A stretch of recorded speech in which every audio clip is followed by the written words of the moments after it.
Still no dice? Not at all. And I've asked pretty much everyone in the Court of Fontaine already. Lynette's ears drooped as soon as she heard that we'd have to be out and about for days on end. And Fremine, he hid himself under his helmet as soon as he realized there'd be people around that he didn't know. What about Chiori and Charlotte? I feel like both of them would be more than up to it. I've asked them already, but they're both pretty busy right now. I just gave the members of the Spina a few days off, too, so I don't want to bother them either. This is getting pretty difficult. Navia, Clorinde, what's up? Oh my. Well, if it isn't my dear partners. How are you all doing? Huh? Oh, you mean... Yep, this is our chance.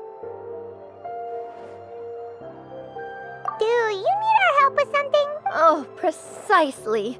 My dear partners, we've got a huge problem right now that only you can solve. Whoa, for real?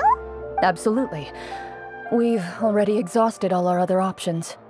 Traveler, Paimon, would you join us and play Marechaussee Hunter Judgment Day? Marechaussee what now? It's a new game script by the Tabletop Troupe, a local roleplay adventure club. Ever heard of the Tabletop Troupe? They put out games that allow you to participate in a story and roleplay characters with your friends. Oh, I've loved their stuff ever since I was a kid. That sounds super interesting. Clorinde and I are both veteran members of the club. Recently, someone came up with a new script and was looking for people to help playtest it for them. And when they asked, of course I couldn't refuse. I mean, come on, a brand new script? Nobody has ever played it before.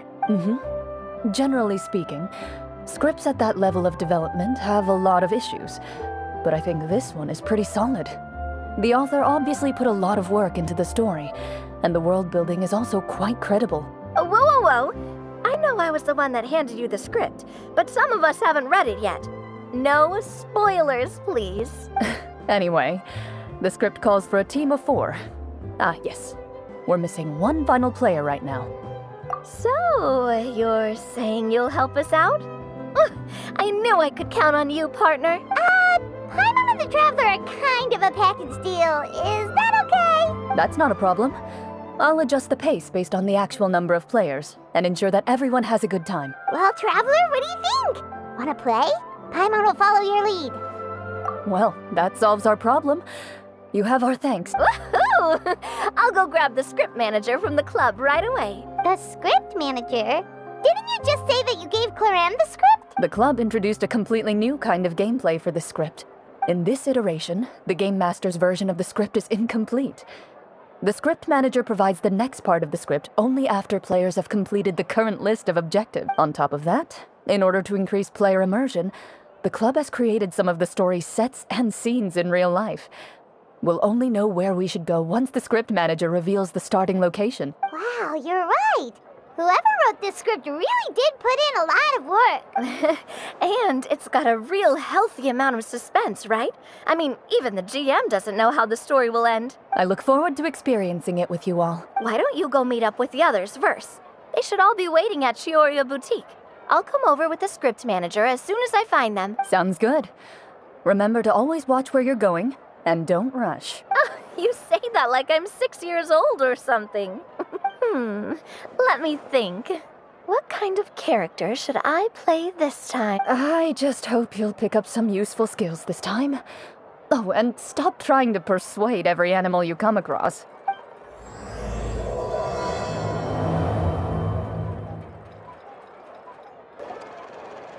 Oh, sorry to keep you waiting. You're back! Huh? And you've got the Traveler and Paimon with you, too! What a pleasant surprise. I assume you'll be joining us for the game then? Linny, Farina! Paimon didn't know you were playing too. Are you also members of the Tabletop Troupe? I'm more of a casual member if anything. I haven't taken part in many formal club activities. Lynette, Fremine, and I play something similar at the Hotel Bouffe Tété sometimes, but I'm usually the GM. Still, I'm sure it'll be fun being a player for the first time. I'm looking forward to it. Well, I'm not a member of the club at all.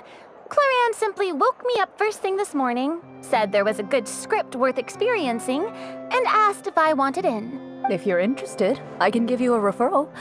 That should give you a 40% discount on membership fees. I think I'll wait to see how this experience plays out first, especially when it comes to the quality of the script. If it's sufficiently fun, then I'll join. Do you participate in a lot of Tabletop Troupe activities, Clorinde? You could say that. She's actually one of the few senior game masters of the troupe. Ah, right.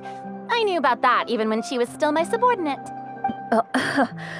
It's nothing. Really, just a small hobby of mine. Wow. Paimon's so used to seeing you be all upstanding and intimidating as the champion duelist.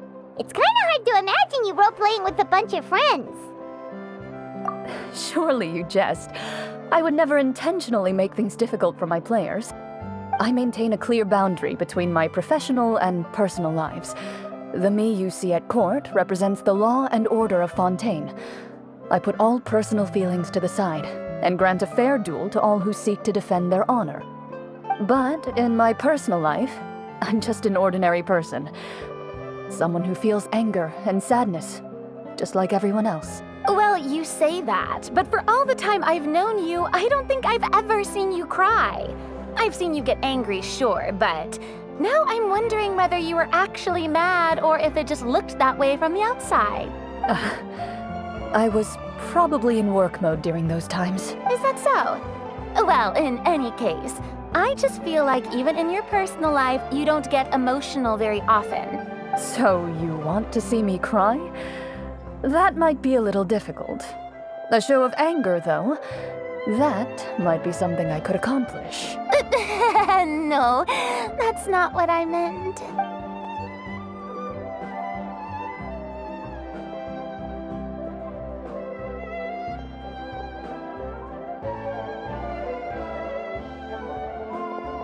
Ah, I'm back! Here, allow me to introduce you to the script manager, Mr. Florian. Pleasure to meet you all. Hello. Wait, are you a champion duelist too, Mr. Florian? Oh, no. This is just the costume provided by the club. I occasionally play a few of the roles in my scripts. That sounds like a lot of work. It's nothing. It's the least we can do to give the players a more immersive experience. Anyway, allow me to give you a brief introduction of the script. This script was adapted from the real history of the Marechaussee Hunters. You all will play the role of hunters from a bygone era and resolve a series of events unfolding in the capital. Paimon's not super familiar with the history of the Marechaussee Hunters. Is that a problem? Oh, no problem at all.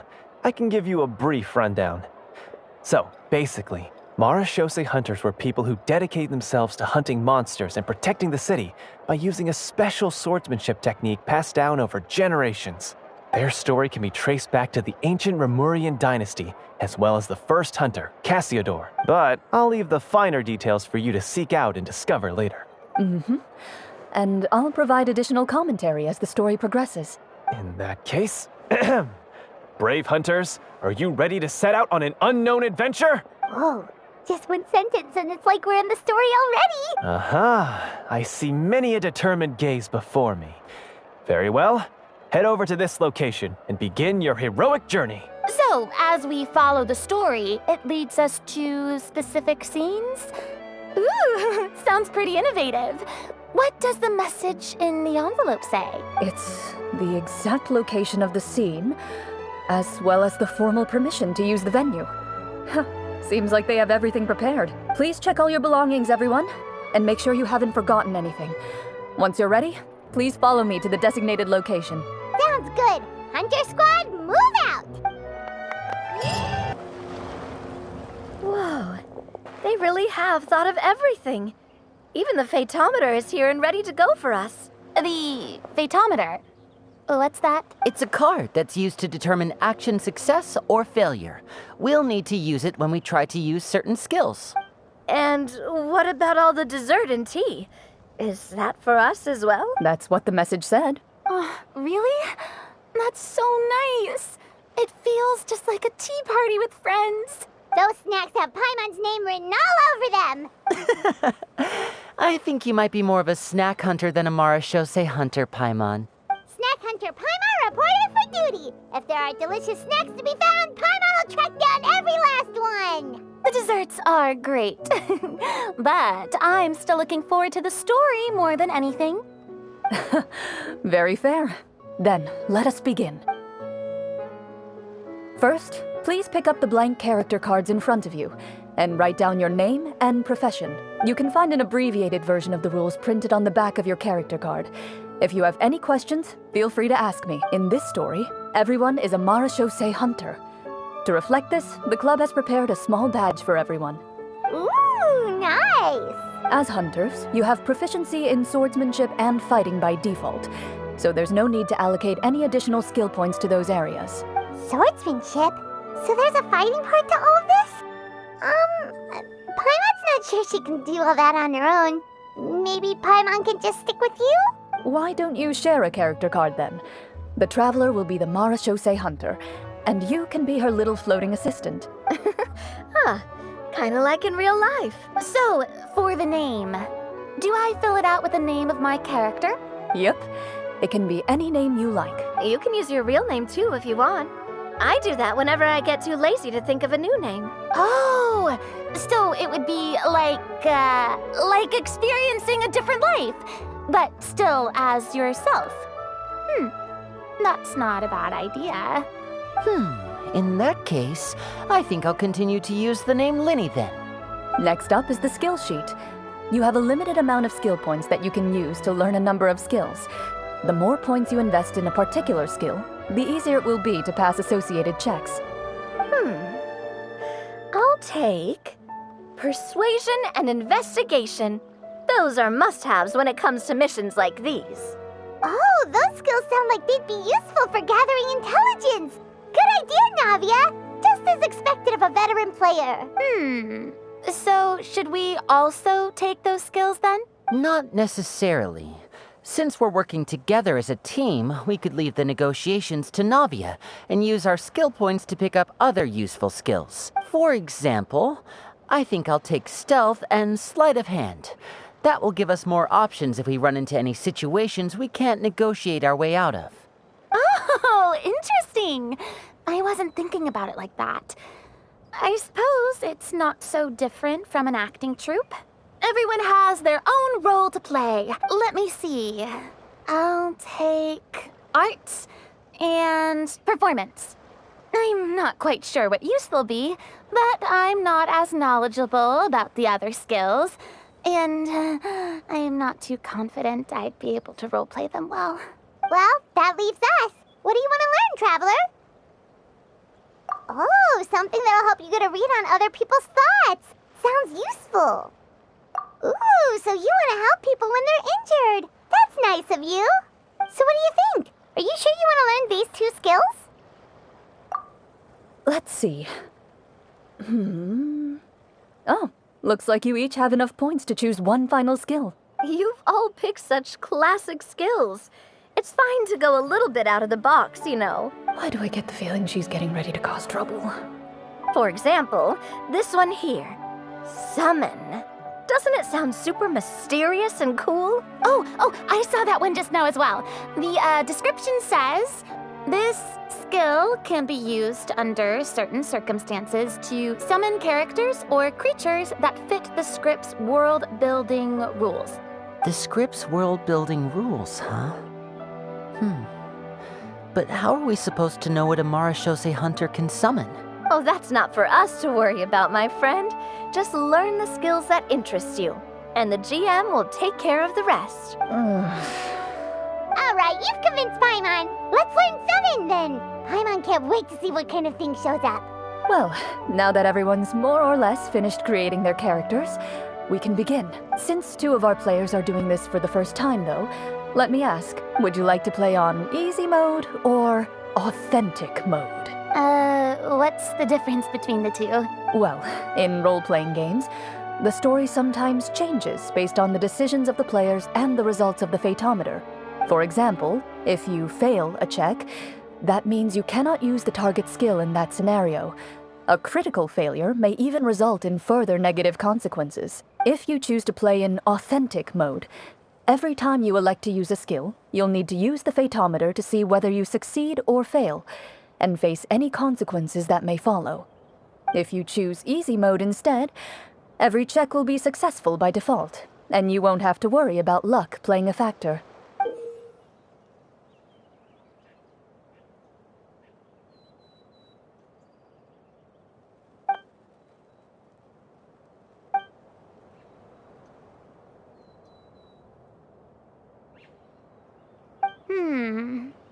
Given that I'd like to focus on the story, I suppose I should pick easy mode. I'd feel bad if I brought the team down by failing my checks. Huh? Oh, come on. Don't worry about that. RNG is the lifeblood of role-playing games. I'm going with authentic mode for sure. Never knowing what you might have to overcome. Ugh, doesn't that sound exciting? I'd rather be mentally prepared for what might happen. All right, then I'll mark down Farina for easy mode. All her checks will be successful by default. As usual, Navia and Linny will play on authentic mode. What about you, dear partner? How would you like to play? Are you sure? Trust me, you'll see the beauty of RNG. Honestly, I don't think Clorinde would make things too difficult for us no matter what the Fatometer says. Isn't that right, Clorinde? No promises. That wasn't super reassuring. Well, anyway, enough talk. Let's get started. I want to experience at least a good chunk of the story today. Speaking of the story, why is the beginning scene on a beach? Well, that's because, a long time ago, back when human civilization was still in its infancy, powerful demons and evil sorcerers ruled over the land. They created a host of monsters and sent them to slaughter all humans in existence. Soon, a group of human rebels banded together. With their swords raised, they swore to brave the darkness, and in doing so, subdue each and every monster that sought their destruction. They became known as the Marechaussee Hunters.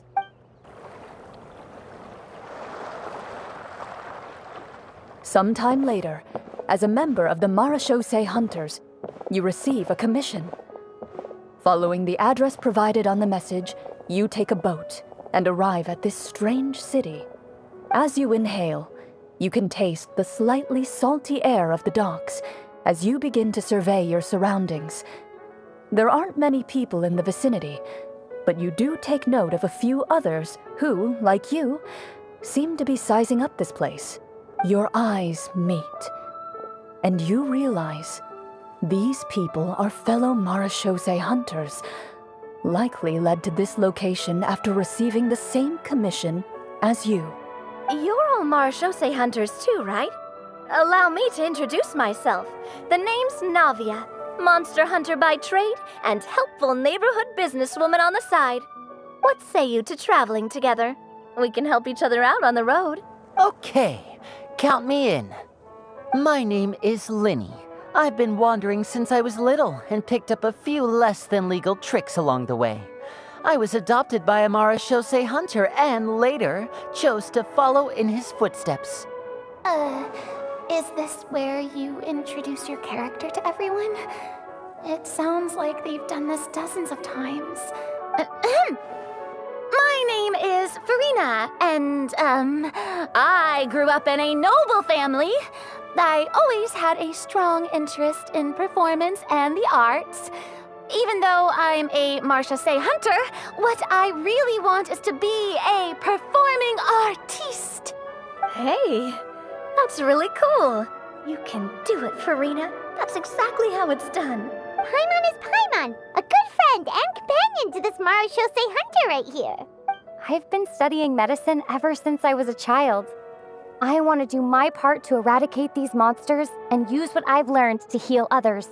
Oh, welcome, welcome. When we face the monsters, I'll make sure to charge in front to give everyone some cover. You can take care of the healing at the back. You open your envelopes at the same time. The message reads, "To the honorable and trustworthy Marechaussee Hunters, our kingdom is currently facing a grave crisis. The lands outside the capital have been overtaken by monsters, and our people are being led astray by forces of wickedness. We beseech you, please help us resolve this crisis and return peace and stability to our home. Huh. The layout of this city looks super familiar. It kind of reminds Paimon of Mondstadt! The scriptwriter must have used a real-world city as a reference when coming up with the map. As experienced hunters, the layout of the city reminds you of places once traveled.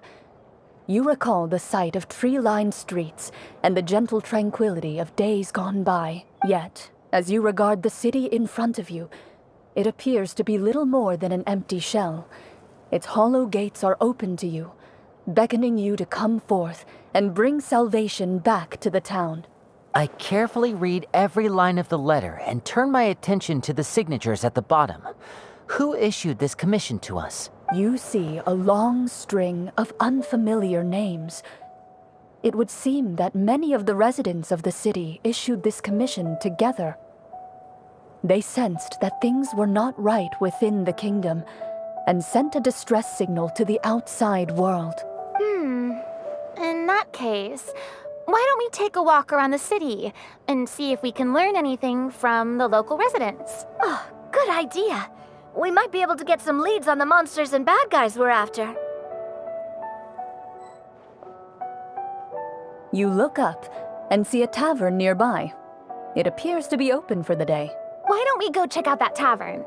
If the novels I've read are anything to go by, taverns are usually full of information. As you approach the tavern, you find a plainly dressed woman standing nearby. She appears to be rather troubled about something.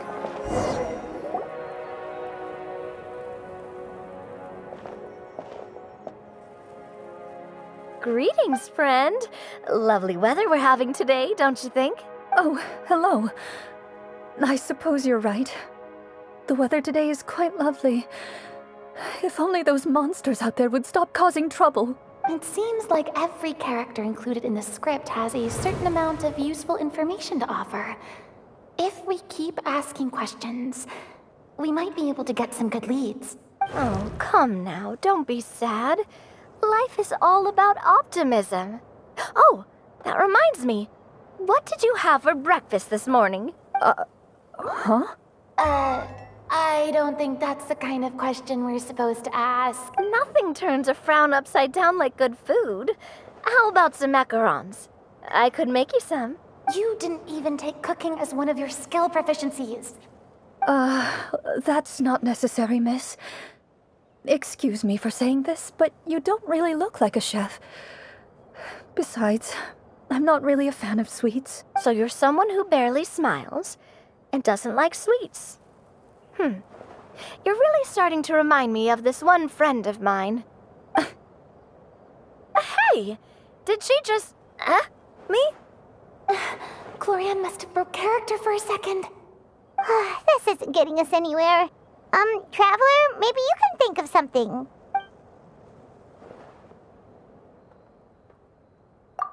The results of insight checks aren't disclosed to the players, so I'll be the one consulting the fatometer.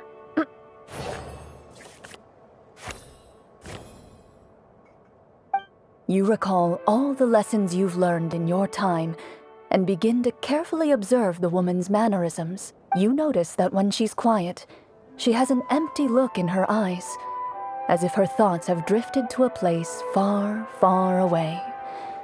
And when she speaks, she often subconsciously reaches out to touch the ring on her left hand. So you noticed. That's a little embarrassing. A horde of monsters suddenly appeared near the capital recently, so all the guards were dispatched to fight them. Do you remember when those monsters appeared? I'm not completely sure. All I know is that my husband was dispatched to fight them 3 days ago. Do you know where he was sent? It all happened so fast. When we said our goodbyes, he couldn't even tell me where they were sending him. You have our thanks, friend. We'll find and defeat those monsters as soon as possible. We sincerely hope your husband will be able to return to your side soon. Oh, thank you. Don't worry. We'll find him. Just try to remain optimistic and wait for good news. We don't always get to choose what happens to us. But we do get to choose the little things like what we eat and how we respond to the things life throws our way. I hope that one day, you too will recognize the power of something as small and inconsequential as a delicious dessert. I'll do my best. You bid farewell to the woman and continue your journey further into the city. As you venture further into the city, the streets appear largely empty. An elderly woman walks past. You see her shake her head as she puts away her wrinkled wallet. A nearby merchant folds his arms and gives you a disdainful look. You get the impression that he's someone who has long gotten used to the sight before him.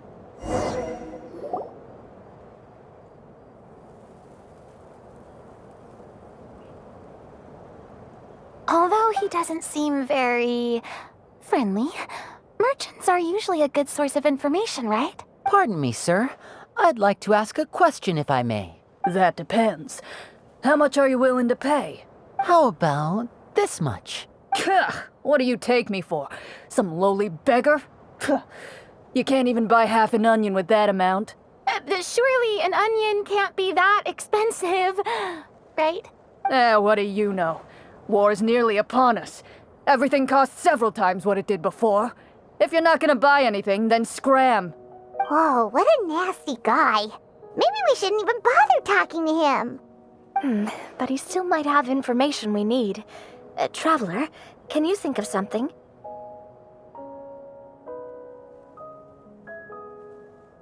Sir, we came to this city to solve the very problem you seem to be referring to. The war you mentioned, would it happen to be against the monsters outside the city? If you happen to be well informed and know a thing or two about what's going on, we'd appreciate it if you could share that information with us. After all, the sooner this problem gets resolved, the easier it will be for you to do your business.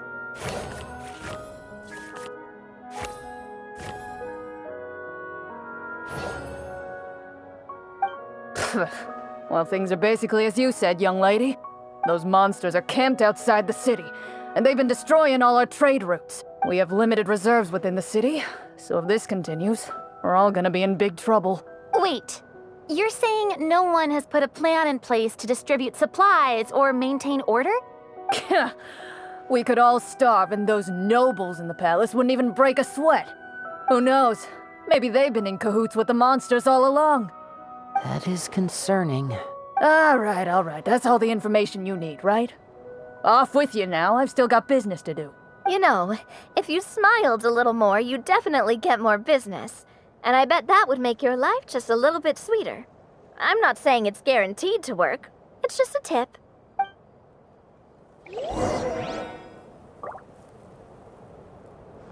Should we try to go somewhere with more people?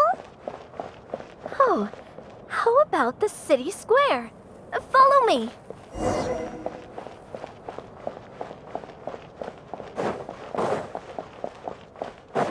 Before you lies the city's central square. You see a man with a slightly anxious look on his face, pacing back and forth, his head hanging low. He doesn't seem to notice your approach. Still immersed in his own thoughts, he shakes his head and lets out a long sigh.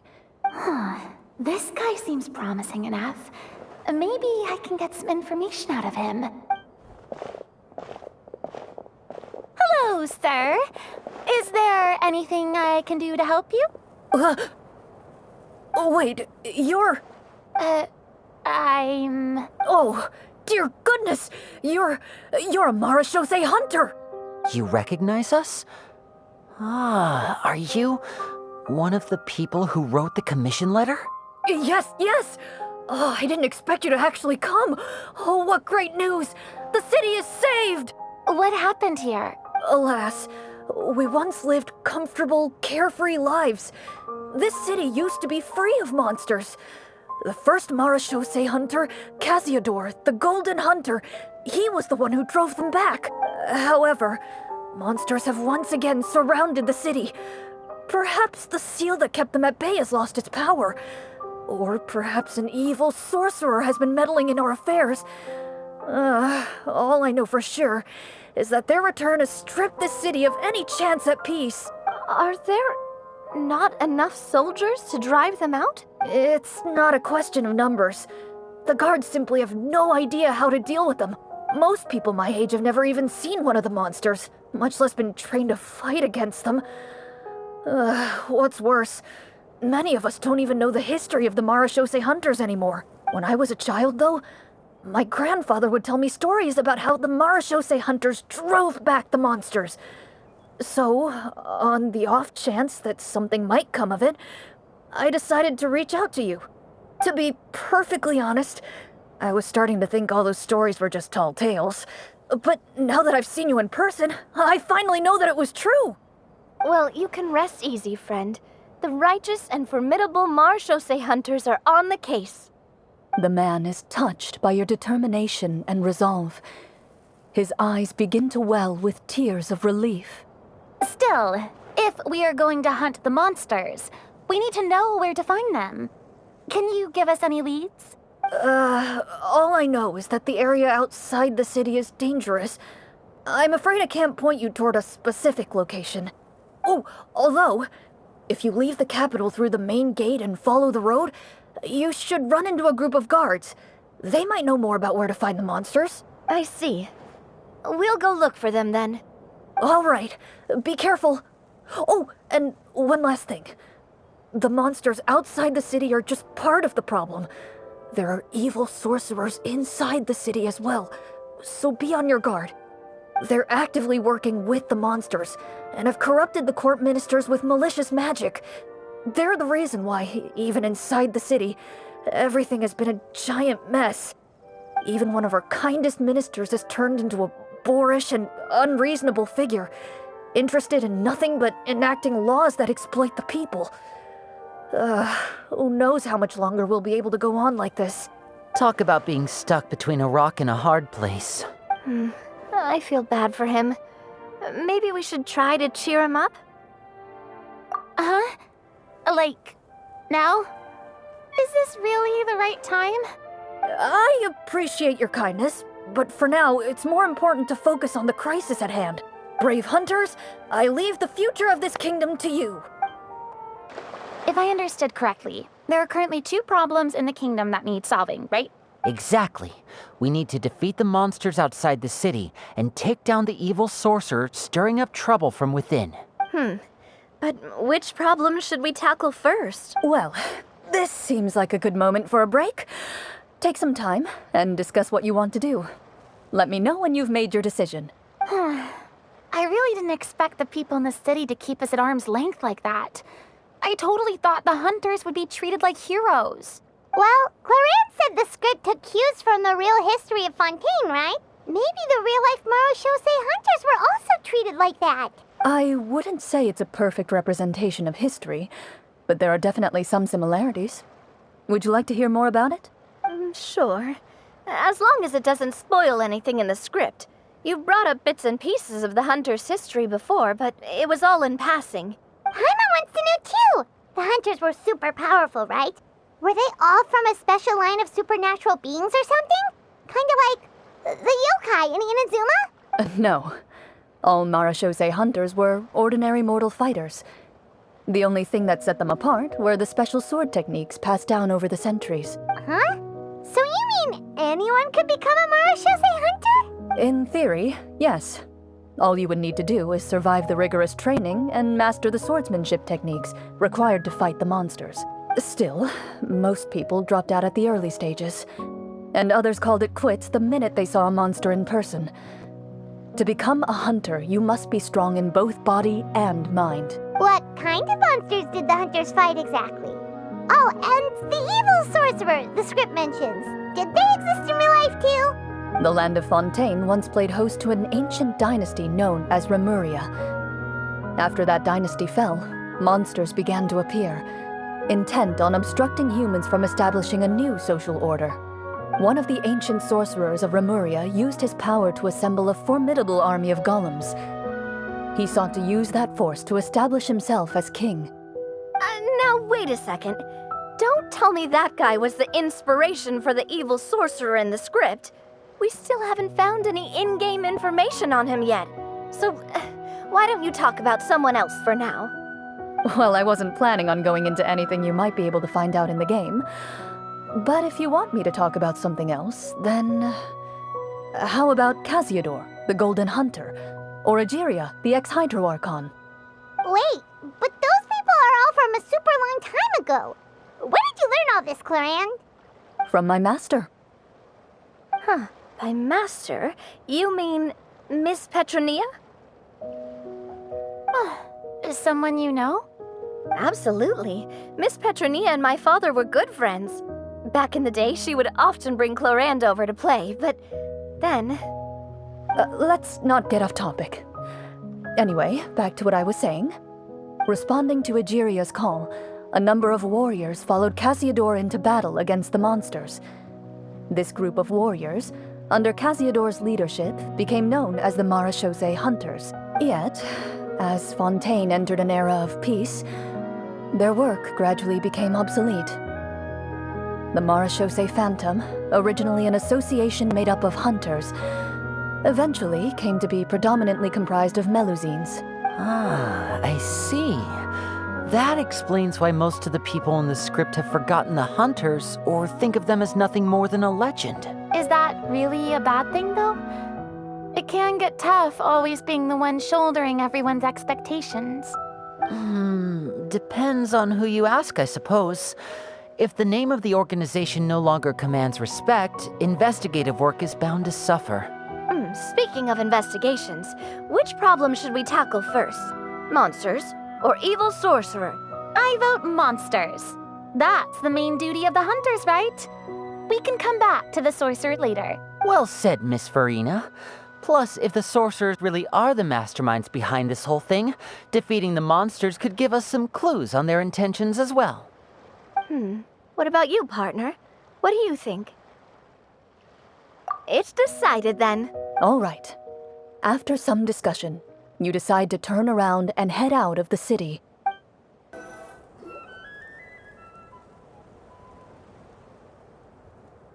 Let's take a look around, like that guy said. You there! Outsiders, halt! Who's there? An armored man approaches you. He has a tall, muscular build and a determined expression in his eyes. Just one look, and you can tell he's fought in his fair share of battles. Although he's trying his best to conceal his current state, his uneven gait and the sweat dripping down his forehead make it obvious that he's been wounded and is in serious pain. I'm the captain of the guard. I saw you sneaking around the city earlier, so I'll only ask this once. State your purpose, or it's off to the dungeons for the lot of you. Wow, it's been a while since someone's been this suspicious of us. I said talk, not whisper between yourselves. Have you ever heard of the Marechaussee Hunters? Marechaussee Hunters? Ha! That fairy tale, you mean? What, you expect me to believe you're one of them?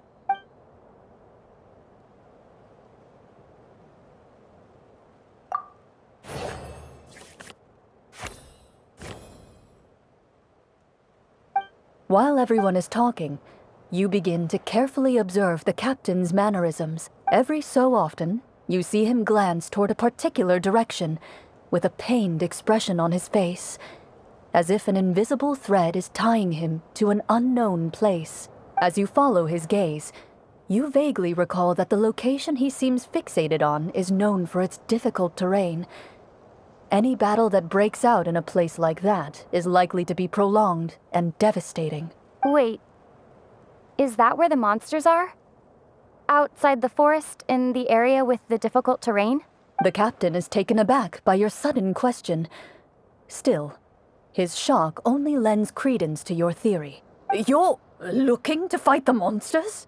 Well, we're Marechaussee Hunters after all. You could say that's basically our job. He shakes his head and continues to regard you with skepticism. In the end, he decides to inform you of the locations where the monsters have appeared. Those monsters aren't easy to deal with. But if you insist on going, I won't stop you either. I just hope all the guards will be able to come back to their families alive. I wish you the best of luck. Based on what the captain said, the monster should be right up ahead. Let's go. Hopefully we're not too late. As you approach the battlefield, you see numerous people lying by the side of the road.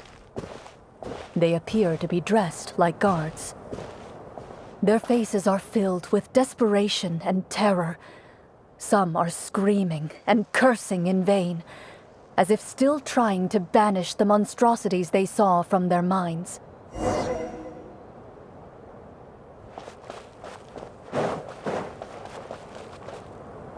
A few of the wounded look up at you in shock and disbelief.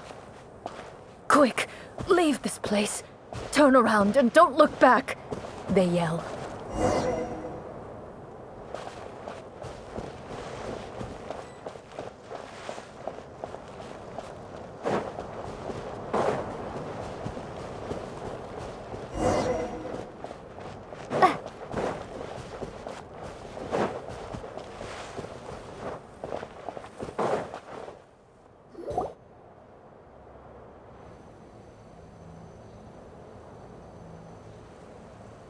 This is the place he mentioned, right? You see broken iron swords scattered all around you, and downed trees riddled with terrifying claw marks. All the signs point to one thing. A truly devastating battle just took place here. Be on your guard, everyone. The monsters might still be around. Before you can finish your sentence, you hear rustling sounds from the surrounding bushes. The monsters have emerged. They close in on you without fear. You get the impression that, in their bloodthirsty eyes, you're just another meal for them to devour. A little help here! This thing wants to eat Paimon! Your battle round begins now.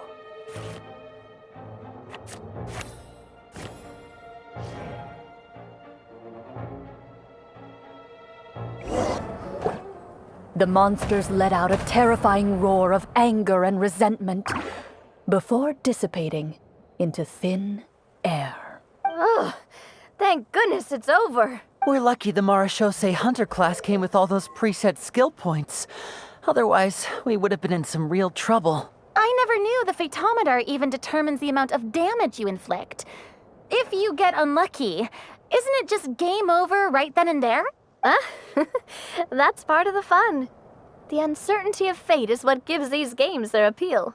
Just as you begin to celebrate your victory, a suspicious lump on the ground catches your attention.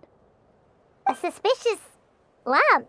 Wait, could it be the thing that appears after every battle? I walk up to it, crouch down, and begin to carefully examine it. I've still got my right glove on, so it should be fine for me to touch it, right? As you investigate the mound, you discover that the exposed portion appears to be made of wood. It was previously obscured by the large form of the monsters.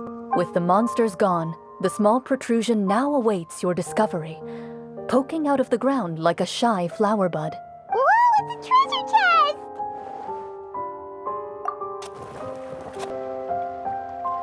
With everyone's help, you successfully excavate the wooden chest from the ground. Even without opening it, you can tell from the mora and jewels scattered around the chest that it must contain quite the fortune. Makes sense. We worked hard for this. Let's open it and we can share what's inside. I can understand your excitement, Paimon, but think about it. Doesn't it seem like there are people out there who need this treasure more than us? Yeah. Think about all the people suffering in the capital, or all those guards who got hurt fighting the monsters. Wouldn't it be better if we gave the treasure to them? Wait, is that how it works? Paimon thought since we were the ones to dig it up, we could just take it for ourselves. Well, let's put it this way.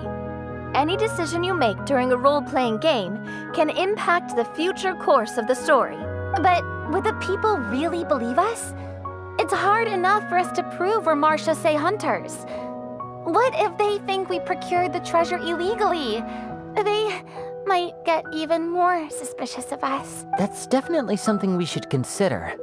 Maybe we can come up with an explanation in advance. Well, if donating it could cause that much trouble, why don't we use it to buy some gear and fill up on good food? Then we'll be ready to fight even more bad guys. Looks like you're facing a difficult choice once again. Well, it's getting late. Why don't we call it a day for now? Wow, where did the time go? I'm not sure if it's because I'm having so much fun with you all or because the story is particularly enticing, but I feel like I could almost keep going. Here, here. Ooh, how about we play through the night?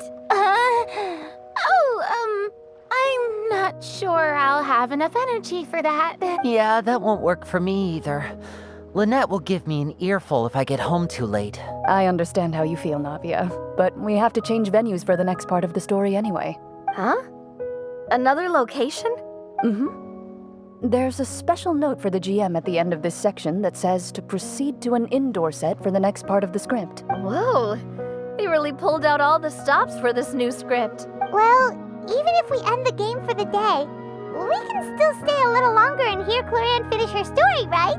Paimon wants to hear more about the history of the hunters. Something tells me you just want to finish the free desserts before we break for the day. That's just a coincidence, okay? Besides, to Paimon, not finishing free food feels even worse than having to buy her own. And anyway, Paimon really does want to hear more about Clorinde's master. Well,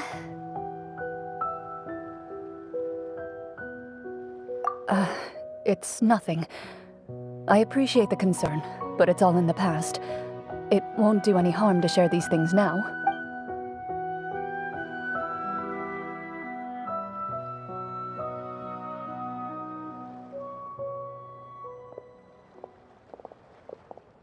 My earliest memories are of living with Master. According to her, she saved me from certain people of ill repute. My birth parents had left me behind some time before that. What a heavy beginning for a life story. Master was a fascinating individual. If inexperienced in the ways of raising children, my first ever toy was a short sword. Although I suppose it wasn't so much a toy as something Master removed from her waist and handed to a noisy child in need of distraction. Oh, wait, so she handed an actual sword to a child? Isn't that dangerous? Did you hurt yourself? Of course I did. I cut my palm and bled quite a lot. But Master was not concerned. She just stood there and casually lectured me about it. See, that's what you get for not holding the sword properly, she told me. She then crouched down next to me and said, "Give me your hand. I'll teach you to bandage this wound. After that, it's time to learn how to truly hold a blade." Excuse me for asking this, Clorinde, but how old were you exactly when all this happened? Probably around, 3, give or take. 3? Isn't that when most kids are still struggling to hold a fork? As I said, Master was rather inexperienced in the ways of raising children. She believed trial and error was the best way to teach a child what they're capable of. I'm not so sure this is a question of experience. I didn't see anything wrong with her ways at the time. And anyway, children don't get to choose how they're raised. Oh, she did bring me back a pet from Liyue once. It was a Geovishap hatchling. A Geovishap hatchling? For a pet? That seems even more dangerous. What she said was this: make sure to get along, you two. If you really can't agree on something, just settle it with a fight. Whoever loses is the real pet. And how old were you when this happened? 5. Well, did you win? No, I lost. So you're saying you actually became the Geovishap's pet? Yes, but only for a week. By the end of that week, I defeated it in combat, and we've shared a cordial relationship ever since. That really doesn't sound like the kind of childhood someone should have. Later on, I gradually understood that Master most likely didn't know any other way to raise a child. She was a marechaussee hunter, but I never heard her bring up her own parents. Thanks to her, I learned how to navigate the forest by the age of 6, and could hunt monsters in the wild by myself the year after that. Even though the training she subjected me to was strict, she always made sure to take me traveling when she had the time. We met many of her friends during those days. That was also how I met Mr. Callis and his family. I still remember the first time we met. You were too scared to join our picnic and hid behind Ms. Petronia the whole time. I still hadn't really met many children my age at that time, so I didn't know how to interact with others. After that, though, you started coming over a lot. You loved challenging people to shooting competitions, remember? I don't think many members of the Spina ever beat you in one of those. I had a lot of fun during those days. I enjoyed them too. Oh, do you remember that one time we went exploring around the Spina together? We overheard Papa call your master Fontaine's Protector of Justice. We tried to pretend like we never heard anything, but you nearly let it slip that one time. Protector of Justice? Oh, wait, you mean that vigilante hero from 20 years ago? The one who is always active at night? Yep, that would be her. She often would put on a black cloak and go out at night. I never knew where she went or what she was doing. Until, like Navia said, we overheard the truth from Mr. Callis that night. 20 years ago, huh? I still remember the guards leaving all kinds of witness reports about her on Nervalette's desk. My apologies. Oh, there's no need to apologize. You had nothing to do with it. And anyway, everything she did was for a good cause. Although, calling herself the Protector of Order was a bit much. Especially when she deliberately operated outside the law. Huh? When did the Protector of Justice become the Protector of Order? Oh, she had a bunch of code names. I heard she would just come up with a name on the spot whenever she was asked. Later on, she probably got sick of answering those questions and decided to stick to just two. The Protector of Justice and the Protector of Order. That sounds like her, all right. I bet she forgot which of the two she'd use by the time she got back each night. Well, she certainly sounds like a fascinating individual. With her strong sense of justice, it's no surprise her student followed in her footsteps. It's true. I always wanted to become like her. Someone powerful, independent, and with a strong sense of conviction. But...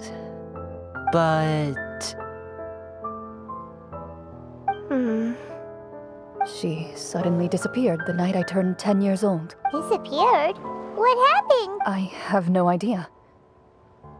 She didn't even leave a note. I was never able to find out where she went. That night, I was celebrating my birthday at Navia's house. But Master never came to pick me up. When I returned home on my own, it was to an empty house. When she still didn't appear after a few days, I went to Mr. Callis's house to ask about her whereabouts. But he only shook his head. Papa probably didn't know either. I know he sent a few people to investigate the matter in secret, but they never found any credible leads. Don't worry, I understand. To be perfectly honest, given Master's personality and way of doing things, it all made a lot of sense. If I had to guess, I'd say she probably used it as an opportunity to force me to become independent.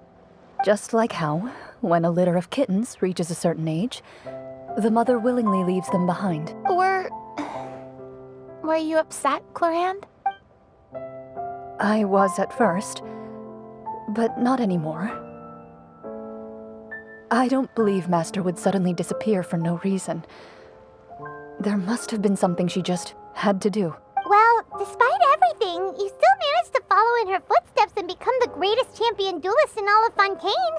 You're practically a living symbol of law and justice. I suspect my position would be far too by the books for her. Master always did whatever she pleased. But you're right.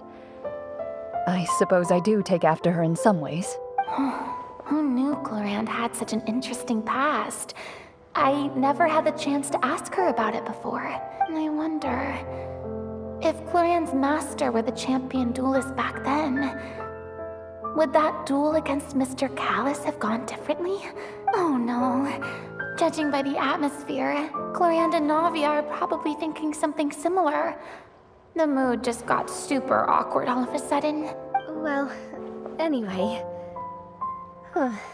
Would you look at the time? It's getting dark, so we should probably call it a day for real this time. If we keep talking like this, we really will be here all night. I had a great time today, Miss Clorinde. Thank you for being our GM. Anytime. The script was good, but I've got to say, your childhood stories were even better. Hey, you should tell us more about that fight against the Geo-Bishop sometime. Maybe your master was onto something. You could be right. What does she mean, onto something? I certainly don't know any 5-year-olds who want to fight a bishop in their spare time. Guess I'll head back as well. I need to save my energy if I want to continue enjoying the story tomorrow. You're that excited to hear about my fight with the bishop? I was talking about the script.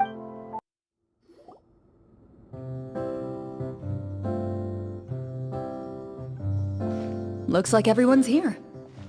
Now, before we begin, why don't we finish where we left off yesterday? There was an important decision to be made, yes? I'll pour everyone a cup of tea.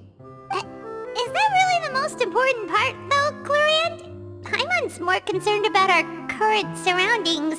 Heavy walls, cold railings, dim lights.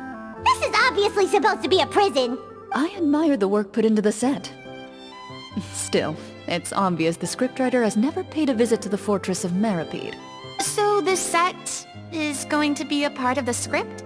Unfortunately, that is something I can neither confirm nor deny. Anyone think Clorinde's smile is starting to look kinda scary? Well, whatever happens, we'll just have to push on. But first, we should really figure out what to do with this treasure. If we're worried about arousing suspicion because of our identity, why don't we give ourselves a different name, just like Clorinde's master did? Yeah, it might be better to keep a low profile. As long as we're helping people, it doesn't matter who we are or what we're called. Staring at me won't get you anywhere. Or did you want some more tea? Paimon's good. Thanks. Why aren't you saying anything, Navia? Wait, what's that next to you? Oh, this is the short sword Clorinde mentioned last night. I found it. Huh. I'm surprised you managed to track it down after all this time. Well, I made sure to take good care of it, considering the circumstances in which you gave it to me. Of course I had to keep it safe. Anyway, where were we? Oh, right. I was just thinking about all the potential ways for us to break out of prison. We could dig a tunnel, or try to bribe the guards. Wait, we haven't been thrown into prison yet, have we? Well, it's only a matter of time. It pays to be prepared. Just like how you should always have an umbrella on hand, even when it's sunny. Alright, Paimon's made up her mind. Let's just give the treasure away. Paimon may have wanted to keep it, but if it's going to land us in prison somehow, Paimon will be too upset to enjoy her snacks. So, you reached an agreement? All right then, we can continue with the story.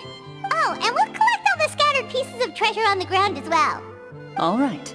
You collect the treasure and make your way back to the capital with your bag of loot in hand. The city is still shrouded in a gloomy, oppressive atmosphere, but your spirits are surprisingly high. In places where sunlight struggles to reach, you generously share your wealth with the children, the elderly, and the poor in urgent need of help. Thank you, kind soul. The elderly woman's look of gratitude follows you as you walk away, her eyes never leaving your back until you move entirely out of sight. However, there's still quite a bit of Mora remaining. It appears you haven't made much progress. She's probably trying to tell us to speed this up. We need to hurry up so we can address the sorcerer problem. Should we go find that man again at the square? He seemed like a pretty responsible guy. I'm sure he knows the people here far better than us. Oh, good idea! Just as you start to make way to the square, intent on finding the man again, there's a voice.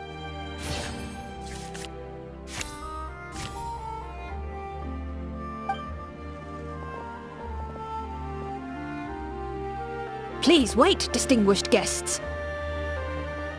several strange guards suddenly call out to you. They run forward to meet you and proceed to politely pay their respects. Greetings, gentlemen. Are we being invited for afternoon tea? Surely you jest, my lady.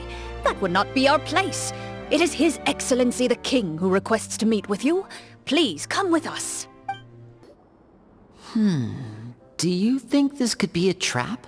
Well, we have to investigate the court at some point, right? Meeting the king himself would be a fantastic opportunity to do that. I say we go for it.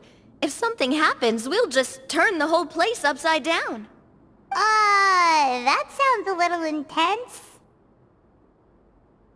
After a quick discussion, you nod to the guards and agree to follow. They lead you all the way to the audience hall of the palace. Gilded tables line both sides of the hall. The space itself is adorned with all manner of expensive antiques, glass shelves, and silver candlesticks. The items appear quite ordinary in size and dimension, yet their presence somehow makes the emptiness of the hall feel even more surreal and ominous. Wow, it's so luxurious! The elderly king, clad in a magnificent robe, sits upon the deep crimson throne before you. He wears above his head a majestic crown, with a gemstone the size of a bird's egg set right at the very front. As you observe it, you see a complex pattern of light reflect off its surface. Ahem! They're here, Your Majesty. A man dressed in dark clothes, likely a minister, shields his mouth with his hands and bends down to whisper a few words to the king. After a moment, he lowers his hands and stands back up. His gaze shifts to fixate on your group, but he does not move from his place at the king's side. The king does not appear entirely aware of his surroundings. The man by his side, though. We should keep a close eye on him. The king remains still and says nothing. The minister is the one who speaks. Esteemed guests, allow me to thank you for coming to our faraway kingdom. Unfortunately, His Majesty the King finds himself quite exhausted from work. So please allow me, his Prime Minister, to welcome you in his stead.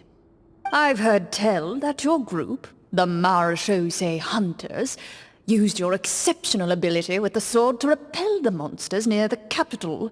Such a great deed deserves to be rewarded. However, seeing that I was not fortunate enough to observe such a feat with my own eyes, you'll forgive me for seeking to verify the truth by speaking to you myself. Well, we've got nothing to hide. You brought us here to talk, right? So we'll just explain what happened.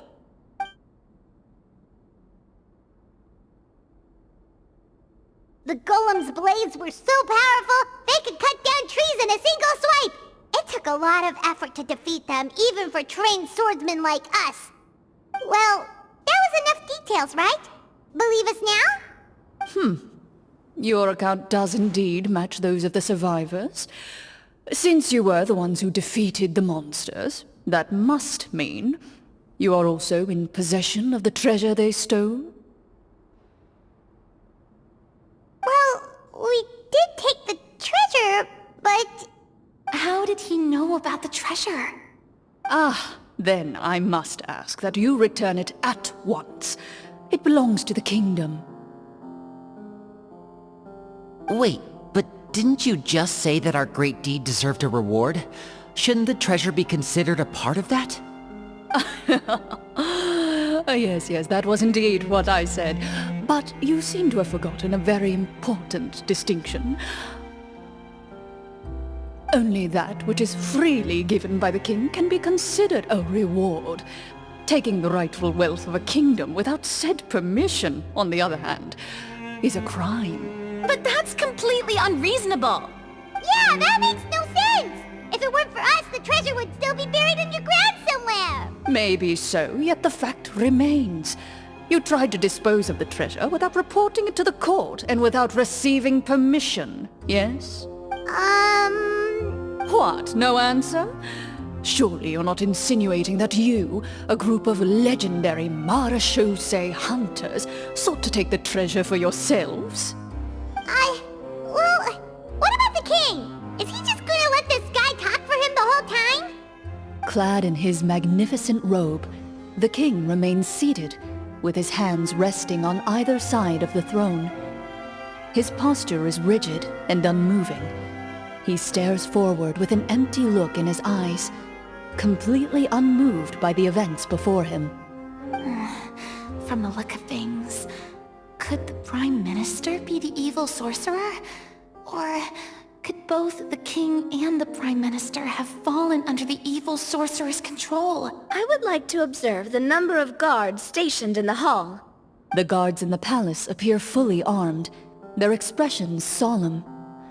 Sensing the tense atmosphere in the room, they stand at the ready, each with a hand placed upon the hilt of their sword, as if prepared to draw their weapons and surround you at a moment's notice. Well, there goes my plan to turn the whole place upside down, I guess. It appears we've been visited by nothing more than a group of ill-intentioned imposters. What a pity. Guards, take them away and throw them in the dungeons. Before I decide your fate, however, I must first determine whether you have any accomplices outside the court. Can't we try to slip away? Or maybe start some kind of riot? But if we try to fight the guards right now... Don't worry. At least we figured out who's behind all this. Let's just play it by ear. If you're scared, Paimon, just hold my hand. Aw, thanks, you guys. You allow yourself to be led away by guards surrounding you on both sides. It's only when you begin to feel drops of water falling from the dungeon ceiling and smell the stench of death and decay all around you that you finally realize you've stepped into a completely different world. Stay here, and don't try anything funny. The guards lock the cell door and leave without looking back. Wait, sir! Your voice echoes through the dark hall, but the only response you receive is the sound of water dripping from the ceiling. No! What should we do now? Carve out a new path of fate with our own two hands, of course. I draw my weapon. You reach toward your waist, but find nothing there. You now recall that your weapons were confiscated before the guards locked you in the cell. The bag of treasure along with them. What about that knife I hid in my boot? When did you hide it in there? When I was thinking about digging a tunnel. Rejected. You failed to inform the GM of this course of action. Moreover, the guards would have conducted a thorough search before throwing you in prison. And the keys to the cell aren't anywhere to be seen? Correct. You don't even feel a lock hole on the cell door. Well, there goes all our plans. Indeed. Huh? Why are you the one saying indeed? Because that statement holds true for me as well. This is where the script ends. What? But that's a terrible ending!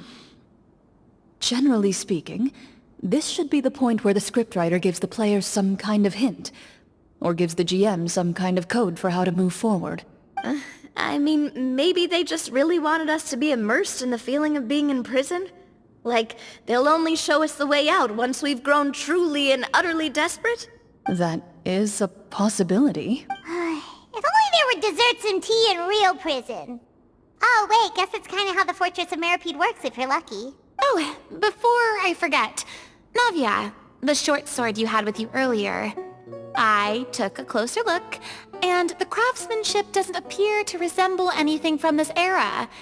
If I remember correctly, that style was last in vogue several hundred years ago. Wait, Clorinde said that sword used to belong to her master, right? Does that mean her master has been alive that long? I doubt it. The way she went about things often made her seem childish more than anything. I'd say the sword was most likely an heirloom passed down over time. Hang on. A precious heirloom passed down to you by your master. And you gave it to me just like that? You weren't worried I might lose it? Master left many things to me when she disappeared. There was the sword, an old key, and a good amount of junk she probably just didn't want to take with her. I gave you the sword back then, because I didn't want our friendship to end. Wait, when did this happen exactly? After the duel. Between Mr. Callis and myself. Before that, Clorinde would have meals with us and even stay over at the Spina some days. She was on great terms with Papa as well. After the duel, though, there was a period of time where we simply didn't know how to face each other. She entrusted this sword to me, and never came back. We were both sad, and conflicted, and totally overthinking everything as a result. Whenever I looked at this sword, I couldn't help but wonder if Miss Petronia had never introduced us to each other at that picnic. Maybe part of the sadness I was feeling could have been avoided. Back then, it felt like I hadn't just lost a father, but a close friend as well. No one can change the past. The most important thing is that you two found your way back to each other and can enjoy things like this together. Yep, you're right. I'm sorry, you two. I didn't mean to bring up any sad memories. Think nothing of it. No one here is at fault.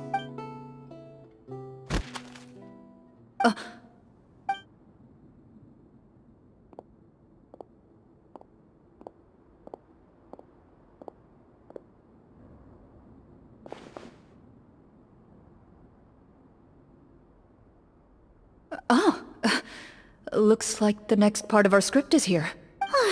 Perfect timing. The situation was really starting to get desperate. And not just because of the prison thing. From Clorinde's face, Paimon really can't tell if it's good news or bad news. Water continues to drip from the ceiling. In this lightless dungeon, you lack a reliable way to tell how much time has passed. Eventually, you get used to the unpleasant odor of straw, mold, and rust, and find yourselves alternating between fits of drowsiness and despair. Suddenly, you hear footsteps outside the door. Heads up, everyone. Someone's coming. Gather close, everyone, and keep your voice down. Who are you? I work as a guard in these dungeons, but my true identity is the same as your own. I'm also a marechaussee hunter. Huh? Shh! I've already sent away the other guards, but if we make too much noise... I understand, but how can we be sure we can trust you? The king has issued a formal decree. In light of the irrefutable proof of your crime, you're to be executed before tomorrow's sunrise. If you want to escape, it has to be now. Executed? We barely did anything! Monsters appearing at the same location as the treasure. Could this entire thing have been a trap? There will be time for speculation once we're out of here. As for my identity, I have no way to prove that to you just yet. Infiltrating the capital was difficult, and finding a chance to speak with you has taken a lot out of me. I could go on, but I think we can all agree that now is not the time for details. Have you seen our weapons anywhere, sir? Don't worry, I brought them with me. They're just behind the door. Still, these weapons alone won't be enough to defeat the true enemy behind the scenes. His faction is too powerful. The guards are all under his control, and he's even stationed a number of golems in various rooms throughout the palace. To defeat him, you must find a secret vault. It is said that within that vault, the marechaussee hunters of the past left behind a treasure with the power to defeat the sorcerer. You're not coming with us? No, I'll remain in the dungeons to deal with the guards. I'll try my best to distract them so they don't go after you. As long as my identity is not revealed, I'll be able to aid you when the final battle comes. In that case, please stay safe. Thank you for your concern. I will do my utmost. As for the location of the vault, here, this map should lead you there.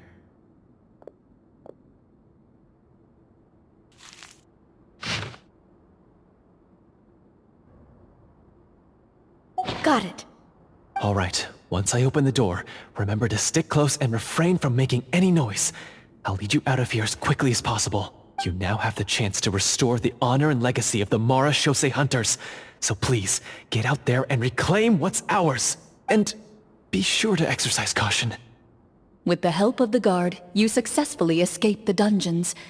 Your sense of despair and anxiety both seem to fade as you continue your quest. This should be the place marked on the map. This bit of rock certainly looks suspicious. Well, I'd say an investigation's in order then. Plus, if all else fails, we can just blow it up. Wow, you really meant that! Before you lies a serene stretch of open water, its surface shimmering a brilliant shade of sapphire blue. Well, guess this means it's time for a swim!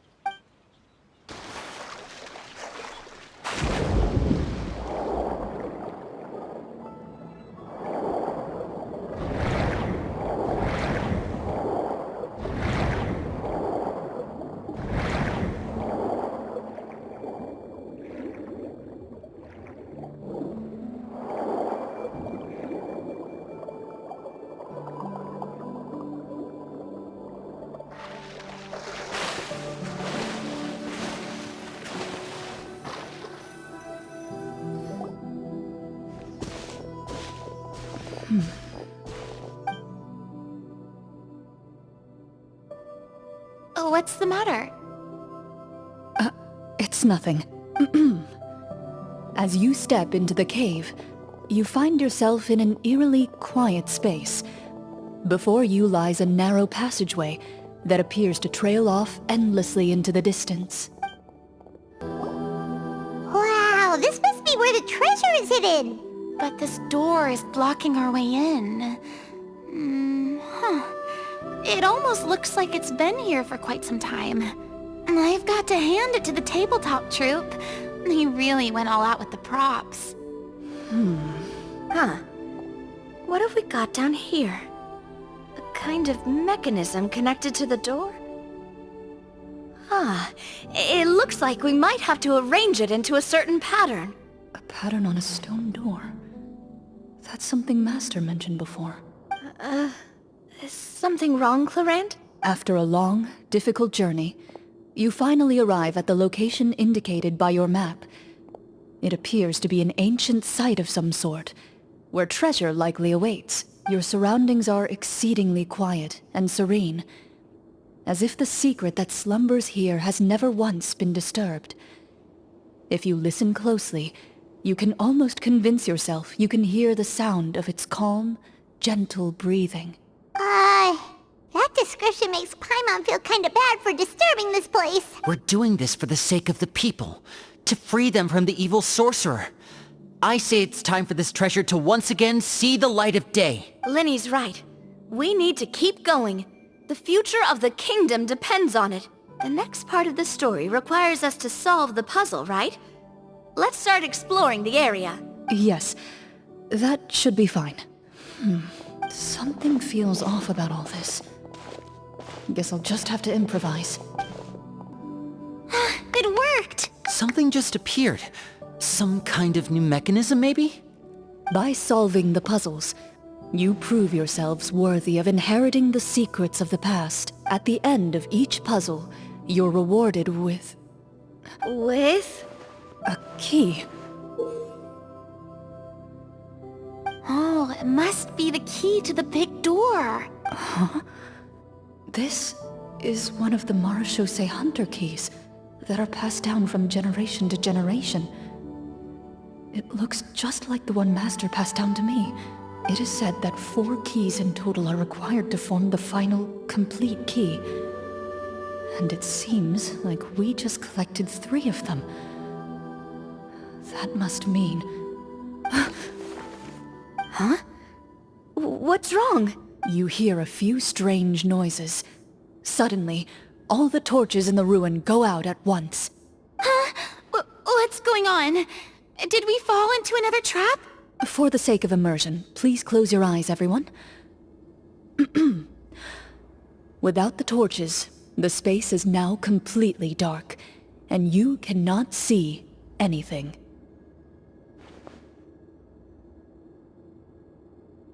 But Paimon can still see a little bit over here. Oh, right, sorry. Suddenly, you hear the sound of footsteps pierce through the darkness. There's someone else here? Oh, this is so unsettling. I can't see anything. I've been discovered then? Wait, that voice, it's... You recognize the voice as belonging to the guard who led you to this place. It appears he now covets the treasure for himself, and has come to stake his claim. Oh, so this is just part of the script. Then I can probably relax. Well, if we can't see anything, that means we can't fight to the fullest of our abilities. Should we retreat for now? Judging by the way he's holding his sword, he must be a real Marachose hunter. But this isn't part of the script. Retreat? That's not the hunter way. If it's dark for us, then it's dark for him. We choose to fight. Your choice is noted.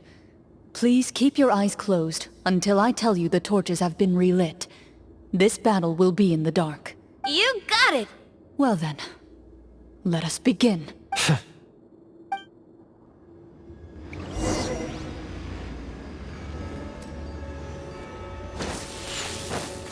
Ready. Time to testify. I'd like to try to hit him with my sword. Your strike is successful. Ha! You're facing a veteran Marachose hunter. You don't stand a chance.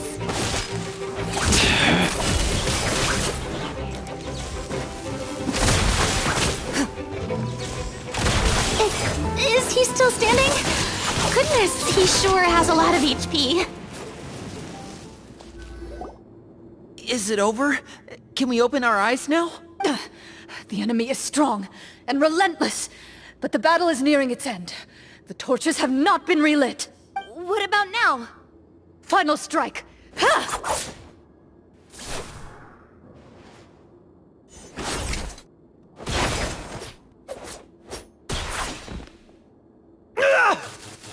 Well, did we get him?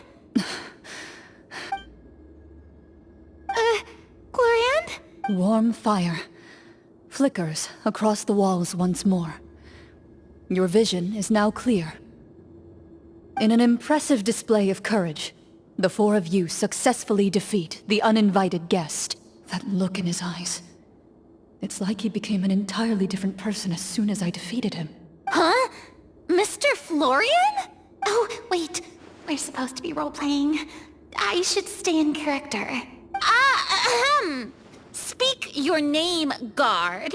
Why did you lead us here just to betray us? Is this treasure really more important to you than bringing peace to the kingdom? What kingdom? What peace? Those were nothing but lies! I, Florian, am a true Marachose hunter, descended from hunters of ages past. So he's also using his real name. Or, wait, was that the name of his character from the very beginning? Then I'm even more confused. If you truly are a Marachose hunter, shouldn't you want to help us just like you said before? Shouldn't we fight together for the sake of the people? What do you know? In this day and age, there's no glory to be had as a Marachose hunter. What's that supposed to mean? My skills were passed down to me by my father. We lived a life of obscurity in the remote wilderness. Still, he devoted everything he had to being a Marachose hunter. And what did he get in return? A life of poverty and pain. In a world that forgot all about him. When he died, not a single person came to mourn his passing. The Marachose hunters were the ones who saved this city. We're heroes. We deserved more recognition and respect than this. Is he talking about how no one in the capital seems to remember the hunters and their legacy? I didn't expect the script to contain this level of social criticism. So that's why you want to take the treasure for yourself? You feel like you're owed fame and wealth? If you already knew where the treasure was located, why didn't you just come down here and take it? Because I still needed the final key. Only a true Marachose hunter is capable of passing through this final door. As someone who sought to hurt others for his own gain, Florian lost that right long ago. Okay, but what is this treasure anyway? We've got all the keys, right? So can we just go in and take a look? You're sure you want to go in? We've been talking about it for so long. Of course we want to see what's inside. And we've already defeated Florian, right? So he won't try to take it from us anymore. Pesky brats. Watch yourself. Then let's open the door together. All right. Your choice of action is confirmed.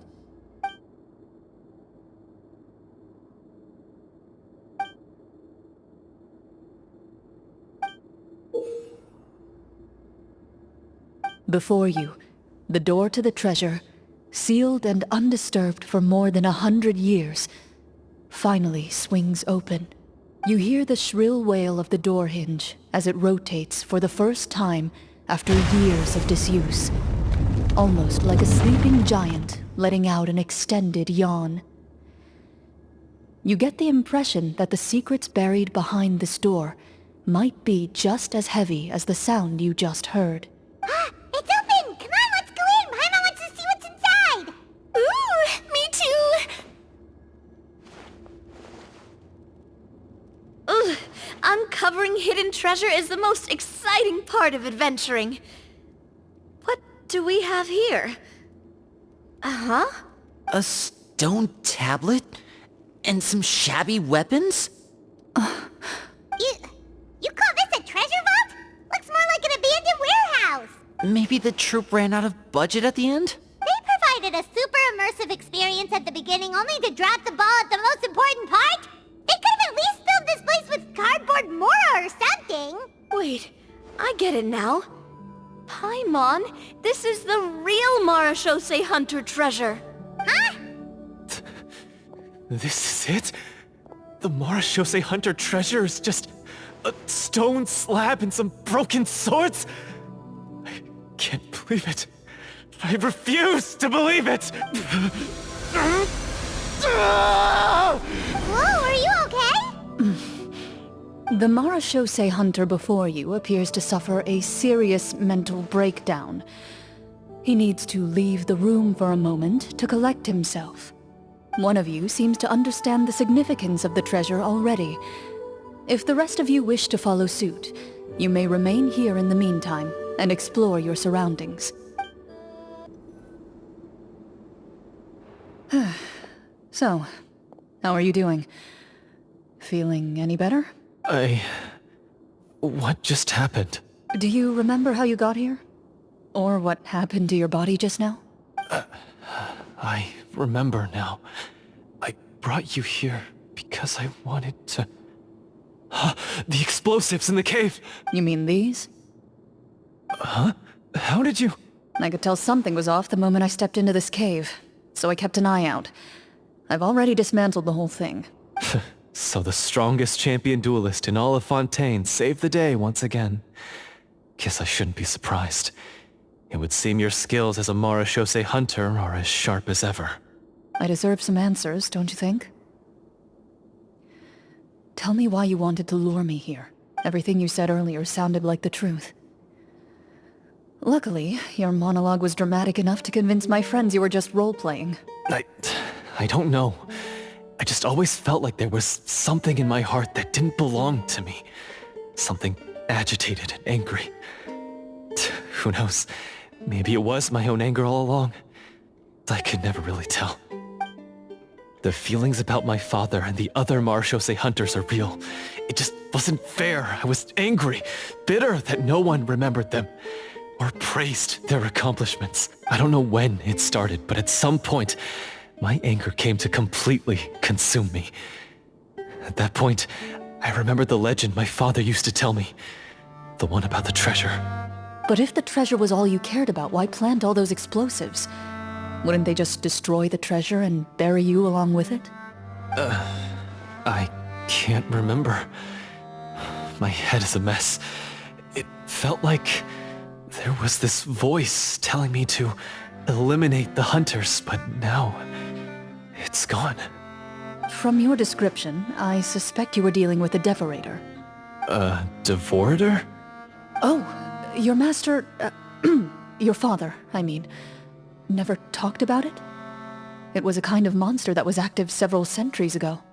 No, I've heard of it. I'm just not sure why you suddenly... Wait, it can't be. The seal! The seal? My family has served as Marachose hunters for many generations. But the title and swordsmanship weren't the only things passed down over our line. there was a seal as well. My father instructed me to always watch over that seal and maintain it regularly. He said it had been passed down over a truly ancient age, and protecting it was our clan's most important duty. But I neglected that duty after he died. I finally decided to come down and check on it one day, and that's where my memories become fuzzy. The Devorator would be a formidable adversary for any mortal being, even ones as capable as the Hunters. If you lacked the power to completely destroy it, you could easily fall prey to its influence and corruption. In light of this, some Marechaussee Hunters chose to seal the Devorator away, in the hopes that a permanent solution would come with the passage of time. I heard it has the power to amplify the obsessions and desires in people's hearts, to the point where they overtake you entirely. It would seem I'm not just lacking in skill with a blade, but in mental fortitude as well. And yet, you were able to retrieve 3 of the 4 keys. If I remember correctly, each was entrusted to a respected and capable hunter. How did you manage it? One of them belonged to my father. The second I stole from a different hunter. And the third was one that I snatched while the person was on the way home from the tavern. I nearly died in that alley. I know just how strong you are. It's as clear as day to everyone in Fontaine. I observed you from dusk to dawn, but could never find any opportunity to sneak up on you. I never even saw you drink a single glass of liquor. The only way I could think to obtain that last key was to lure you here using your hobby, and then... Oh, I get it now. That monster, it wanted to bury you here alongside the treasure. I won't comment on anything else, but the script was good. Well, I did pour my heart and soul into it. The stories my father used to tell me about the glory of the heroic Marechaussee hunters, and how they came to be forgotten. It's more than just a story. Huh? You're proud to be a hunter. You're still holding onto that part of yourself, no matter how small. I have done so many despicable things. I have nothing to be proud of. Then explain the purpose of the evil sorcerer in your story. Isn't he the true antagonist? The one who sought nothing but his own gain, and used the people as pawns to attain it? In your heart of hearts, he was the one you truly wanted to defeat. But I've already tainted my sword. I no longer have any right to... Wake up, Florian. Remember how you introduced yourself earlier. Do you really think the hunters acted out of a desire for honor and glory? Or to be loved and acknowledged by the people? What did your father teach you about our order? You do not wield your sword for yourself, but to protect those you serve. There's nothing special about a blade.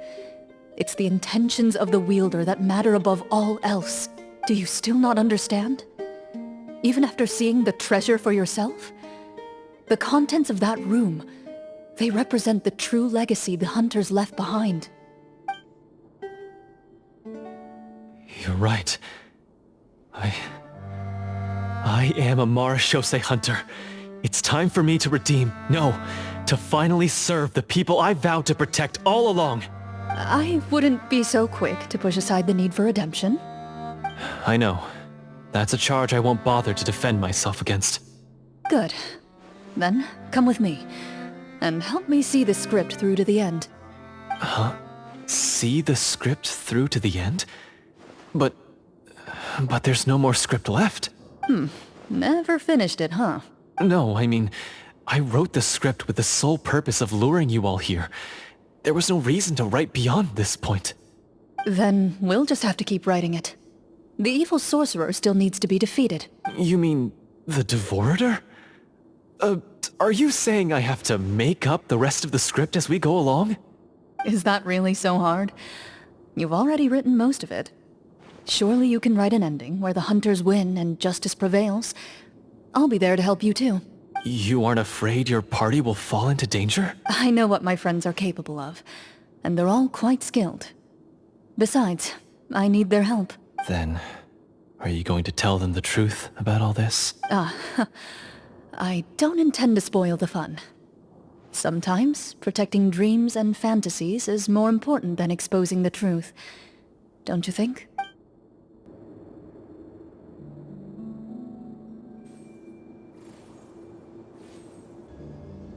They're back! That took a while. Ahem! My fellow Marashose hunters, please forgive me, for I have sinned. Tone it down. Sorry. After crossing swords with you and witnessing your courage in battle, I've rediscovered my true self and regained my pride as a Marashose hunter. Oh, do I smell a redemption arc? I confess, I was brainwashed by the evil sorcerer. He asked me to lure you here so he could bury you in this cave. That little... Wait, you're saying all of that wasn't you, but the evil sorcerer? That's right. He's adept at manipulating the hearts and minds of the people. I fell under his influence because I did not possess a strong enough sense of will. Huh. And how are you going to prove that you're a changed man? We're not going to fall for the same trap twice. To be perfectly honest, I only came to my senses after seeing the treasure. It reminded me of my father's past teachings. The treasure was actually... The names of all the Marashose hunters from ages past and their weapons? Wait, you already know? Of course. Don't underestimate a veteran role player's exploration skills. Oh, wait, I mean Marashose hunter Navia's exploration skills. We just finished reading through the content of the stone tablet. That tablet recorded the lives of some fascinating people. For example, this Marashose hunter called Est. She inherited the responsibilities of the Golden Hunter and passed judgment on many people. But in private, she had a very easygoing personality. Her favorite pastime was singing and dancing with her friends, and she was said to have a beautiful voice. So, she was just like you. Oh, you really think so? Well, when you put it that way, I suppose I also have a few things in common with this Walter. Working as an executioner, he supposedly used a countless number of tricks to confound his enemies in battle. Oh, if only I could have seen the feats of magic he pulled off back then. Their lives were all so exciting. You could write so many cool books about their accomplishments. How could they have all been forgotten? Because they chose to be. To hunt monsters that only appear in the shadows, you must also operate in the dark. To be a Marashose hunter is to willingly give up on wealth and fame. Then this stone tablet must have been left behind by their companions. That's right. Few Marashose hunters ever revealed their identity to the public. They always protected the city from the shadows.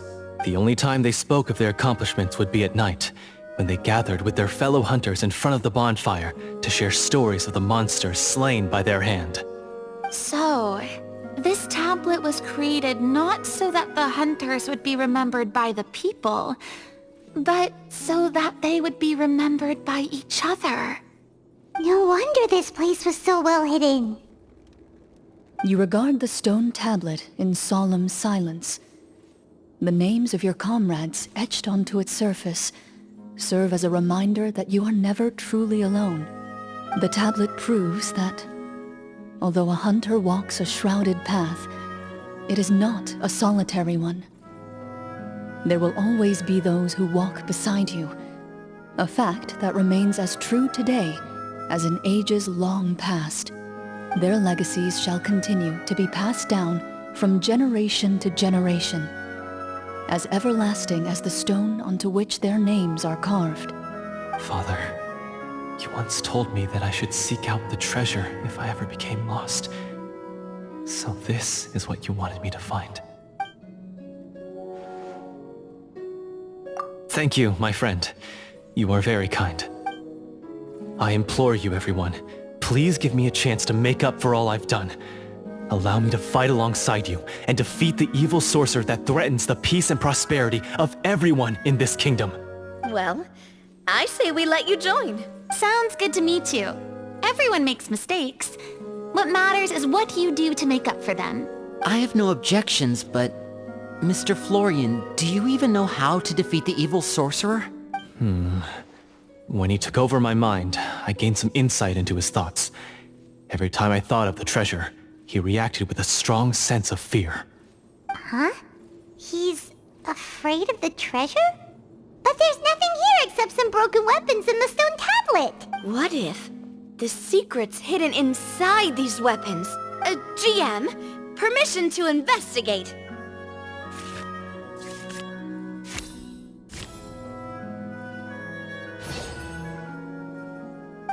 At first glance, the weapons appear absolutely ordinary. But as you observe them, you notice a faint energy emanating from within. These blades have slain countless monsters. Though it's been a long time since they were used in battle, their edges remain sharp, as if they're simply waiting for the next worthy hunter to carry on their legacy. So basically take these with us, right? I'll take this weapon, since it used to belong to Est. Maybe it'll find comfort in being held by someone who appreciates the arts. Ah, good idea. I'll take Mr. Walter's bow then. From one archer-magician to another. Paimon's gonna pick a cool weapon too!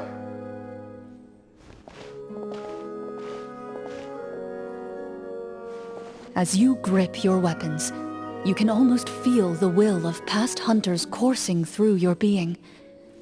It's a feeling of courage, determination. A silent vow passed down from generation to generation that says, eradicate the monsters, no matter the cost.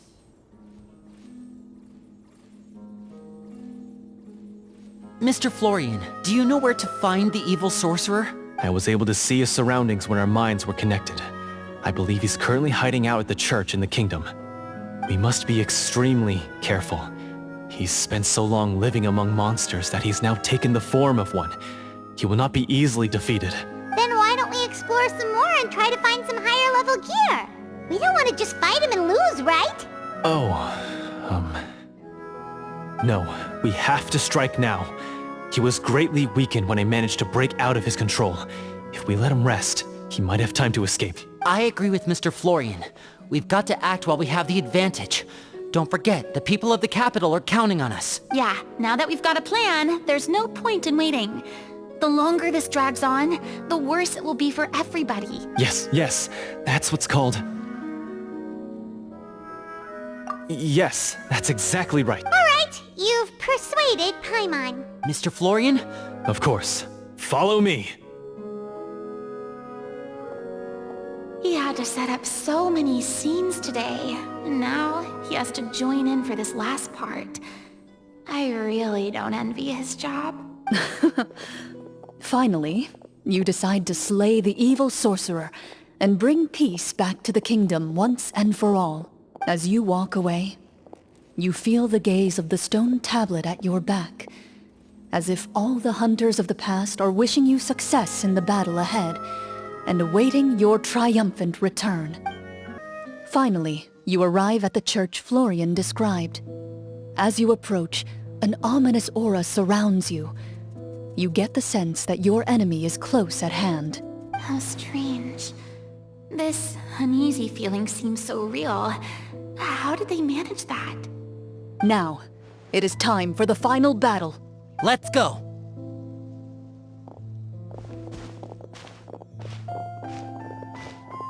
Florian, wait. What's wrong? I think you should wait outside. You've already been corrupted by the Devorator once. It could easily re-enter your mind and take control of your body. I don't think it's a good idea for you to be this close. If it corrupts you again, it's possible you might take on a new form entirely. That's exactly why I have to go. Why I should be at the very front. You mean... Yes. I intend to lure it into my body. That's too risky. If things get out of hand, I might have to kill you. Do you understand how dangerous this is? I understand, but if I do this, you'll have a clear and visible target. The Devorator will have a hard time passing up a chance to enter a body it knows how to control. You won't have to worry about any of your friends being taken over. You're not like me, Miss Clorinde. You're a just and powerful marechaussee hunter. The monster broke free due to my error. It's only right that I shoulder the responsibility for its destruction. This is something that I have to do. Consider it a duel to restore my honor. My only request is that you give it your all. I understand. Then, as a champion duelist, I hereby accept your request for a duel, and extend to you my most sincere regards. Thank you. The battle is now upon us. Let the Devorator once again tremble under the blade of the Marechaussee hunters.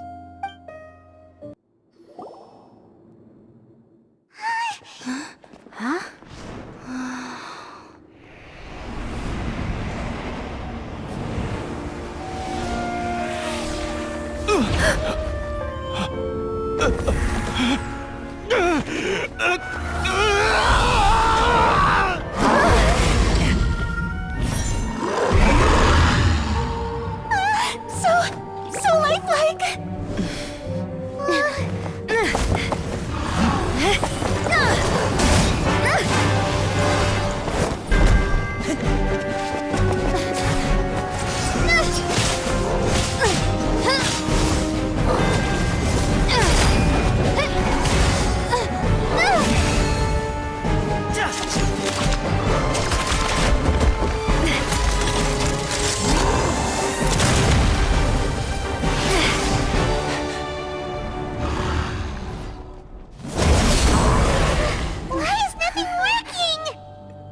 This foe is not invincible. You hold the treasure. The power to defeat it in your own 2 hands. The treasure? You mean... The names! It's the Marechaussee hunters' names! How are we supposed to... You forget, Paimon? There's still one skill we saved until the very end. Hunters fight not for fame, but to aid the people whenever they are summoned. Walter the Marechaussee Hunter, master of 1,000 tricks, executioner of the Phantom Hunters, I call for aid! Est, the Marechaussee Hunter, inheritor of Cassiodor's will, judge of the Shadow Hunters. Answer my call!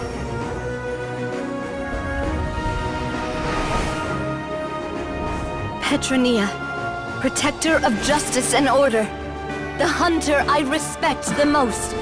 Thank you for saving my friend, the best one I'll ever know. Please, lend us your strength!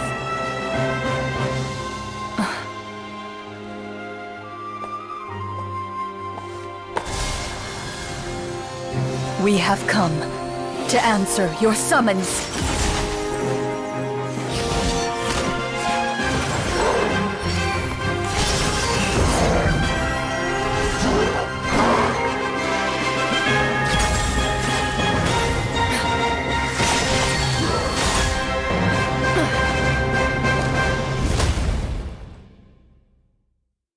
And so, the monsters were eradicated, and the sorcerer was defeated.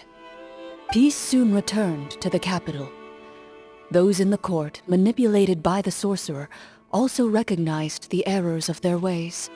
Some remembered the names of the heroes who saved their kingdom, but others simply continued their lives none the wiser. Such is the story of the Marechaussee Hunters.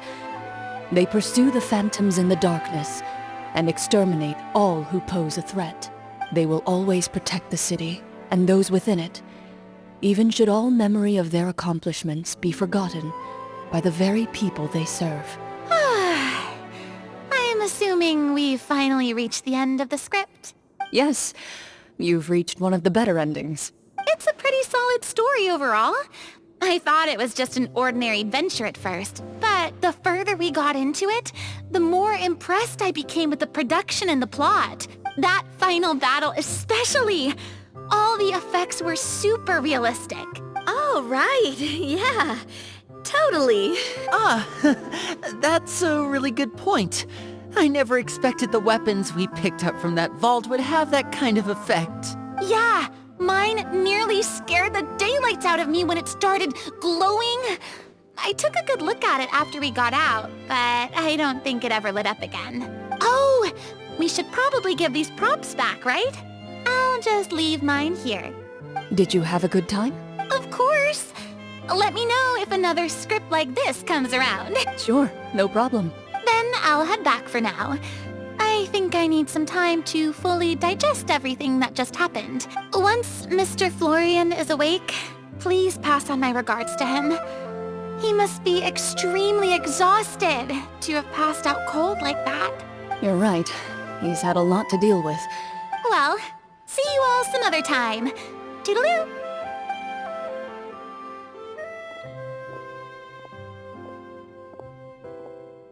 Okay, so, can I ask now, I think it should be fine, yeah. what in the world was going on back there? So you saw through all of that? That time in the cave when you told us to close our eyes, it'd be weirder if we didn't notice anything.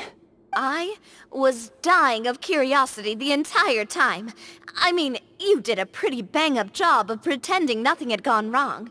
Farina actually looked like she thought all of it was planned. Guess none of us wanted to be the one to break the illusion. What are you all talking about? Oh, wait. Don't tell me you never... Ugh, this is all my fault. It's not too late to cover your ears. Here, partner, I'll do it for you. Bit late for that, don't you think? You're saying everything that happened back there wasn't actually part of the script? It's probably more accurate to say this was never a real scripted story to begin with. What? So loud. My head. Hey, you! Get up right now and explain yourself! No shaking, please! Oh, my head. Did Paimon just hear that right? You guys made up that whole last part on the spot? It's not nice to lie to people, but Paimon's gotta admit, that was a really good story, Florian. Oh, and nice improvisation, Clorinde! Yeah, it was like watching a magician improvise a spectacular magic trick after forgetting an important prop. If Paimon knew something was wrong with that vault, she would have floated straight in the opposite direction. Everything was under control. As if you've ever described a situation as being out of control. I'm pretty sure any situation you consider to be easy to handle would scare a reasonable person half to death. Guess I'm just used to it. You must run into a lot of unexpected situations then. That explains why you're so good at coming up with things on the spot. As for you, Florian... I know there's no excuse for what I did. I'll turn myself into the guards at once, confess my crimes, and accept any punishment that comes my way. I would say you've already suffered more than enough. What? You may have been blinded by fame and fortune in the beginning, but your actions during the final battle had proven you to be a true marechaussee hunter. You'll be far more used to the city above ground than below. Your job as a hunter is more important. But... Of course, you'll still need to take the keys and pay a personal visit to the 2 hunters you wronged. Prepare to accept any terms they give you as well.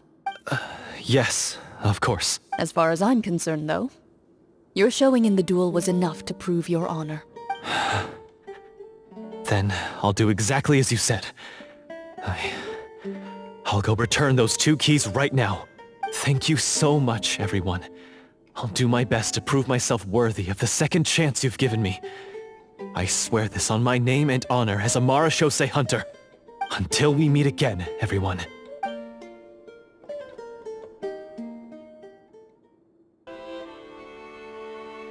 Speaking of marechaussee hunters, what should we do about the treasure in that cave? Leave it be. Are you sure? We could show it to people, make it so that the hunters are remembered. Don't you want that? No. Every name on that tablet made the same choice. All hunters know what the path entails. I am no exception. My identity as a marechaussee hunter is not something I need people to remember. I wish only to be recognized as a champion duelist. Nothing more. That's certainly very different from the path of a magician. Still, I admire your decision. Wait, Paimon just remembered something. If there were no special effects involved, Why did our weapons begin to glow during the battle? That's because the marechaussee hunters of ages past would often imbue their weapons with special enchantments to suppress the monsters. Whenever a monster was nearby, their weapons would start to glow. Oh, so that's why they had an effect on that guy near the end. I really thought the summons were doing all the work. Well, I'm sure the summons were a part of it too. Oh? How so? This particular devorator probably hailed from the same era as the hunters we saw in the room. The names you recited all belonged to the bravest hunters. Countless monsters fell to their blades. That's likely why the devorator visibly reacted when you said them out loud. So the names held the power all along. Navia, everything you said during your summon. Huh? Oh, I meant what I said. I mean, it was true to my character, so yeah, I'm glad you heard it. Just don't make me repeat myself. I really appreciated those words. All right. Don't get all sentimental on me. Anyway, let's not talk about that anymore. I'm going to go on ahead. Don't fall too far behind now. She ran off! I should probably head back as well. This story was truly incredible. I might have to spend the whole night telling my siblings all about it. Goodbye. Traveler, should your name and deeds be forgotten, what do you think the significance of your journey will be? I suppose the significance would be the journey itself and the world we helped create. There's still value in the time I shared with everyone here, in the things we were able to accomplish, even if no one remembers them. A great answer. I'll remember it. Me? The marechaussee hunter says nothing in response to that question. Perhaps her answer lies in her silence. An unspoken vow left to echo through the night. The path she walks needs no explanation.